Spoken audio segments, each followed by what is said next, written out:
Hey, how's it going everybody? This is your NFTs guide speaking and welcome back to the channel. Now in today's video, it's a little bit different. I'm not running through any projects. I'm going to give you a little bit of info about the market itself, show you some stuff about crypto regulation and the benefits of crypto versus traditional banking systems, starting off with a little bit of DeFi talk and also a little bit about the market, which I'm going to cover right now at the start.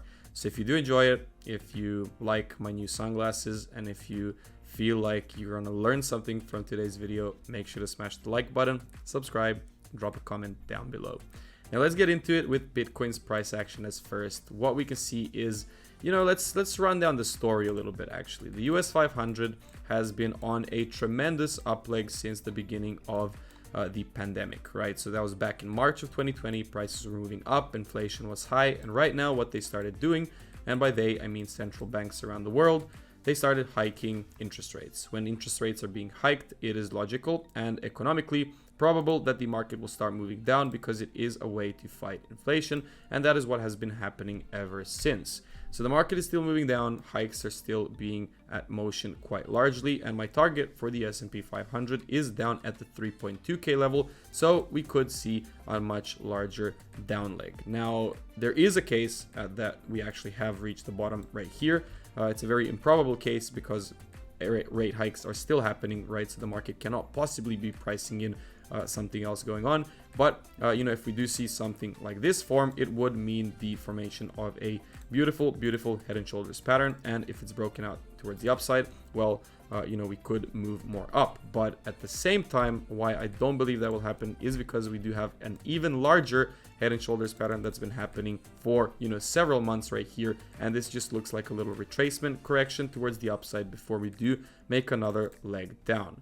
So what does this mean for Bitcoin itself? Well, it means that Bitcoin will most likely make another leg up before going down into the 10k level, which is the next significant zone of support.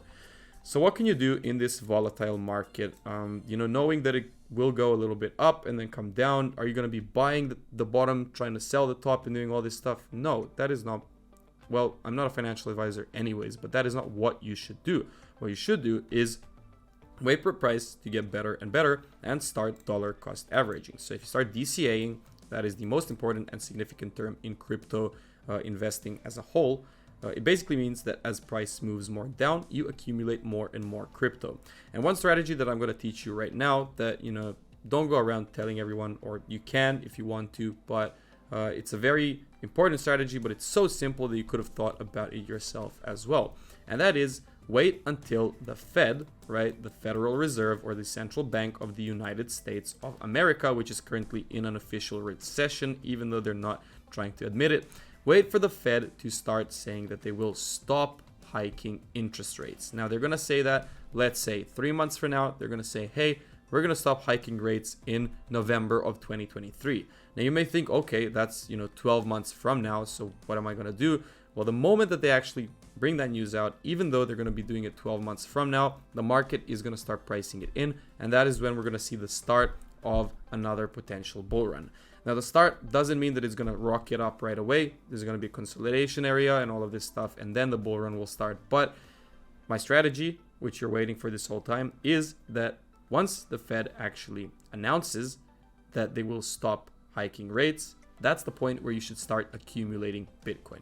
So the price could be anywhere, and wherever the price is, you can go on a weekly or monthly basis. Basically, the more the price goes down, the more crypto you accumulate yourself to make the best possible average price, which is the concept of dollar cost averaging. Now, I hope you learned something new in this little market recap before I actually get into the DeFi segment of the video. So if you guys have heard of Uniswap, it is one of the largest DeFi protocols in the world. It's a decentralized exchange and it operates without a middleman, unlike traditional banks. So what's the best case, of not using a middleman? Why would you do it? Well, very simply, if you don't want somebody to control your money, or also for places around the world where financial literacy and also financial institutions are just simply not that available, decentralized finance makes it available for everybody. How does it work? Well, it's very simple.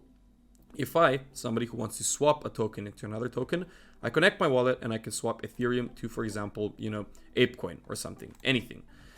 Now, who allows me to actually swap, or which person do I get ApeCoin from? Well, it's not really an open market, but it more works with these liquidity pools. So if somebody else, wants to add ApeCoin as liquidity to this decentralized exchange or automated market maker, what they can do is connect their wallet, add liquidity, and earn a percentage every single year on the liquidity that they have actually put into the market.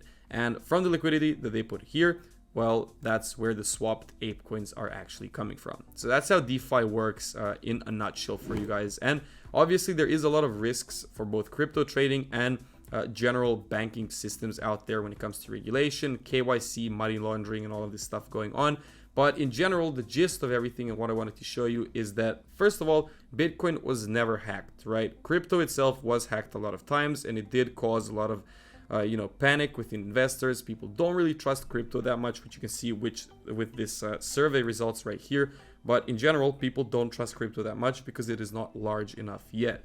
Once the market cap of crypto reaches, hypothetically $10 trillion or something, then there will be a lot less volatility, a lot less manipulation, and that is why banks are currently getting into the crypto world, believe it or not. Regulated banks have a lot of risks that, you can't, sometimes you can't deposit your money, sometimes you can't withdraw money. Generally, the banking sector is the way to go these days, but if you want a little bit of a higher risk and a little bit of a higher reward, crypto is the place for you.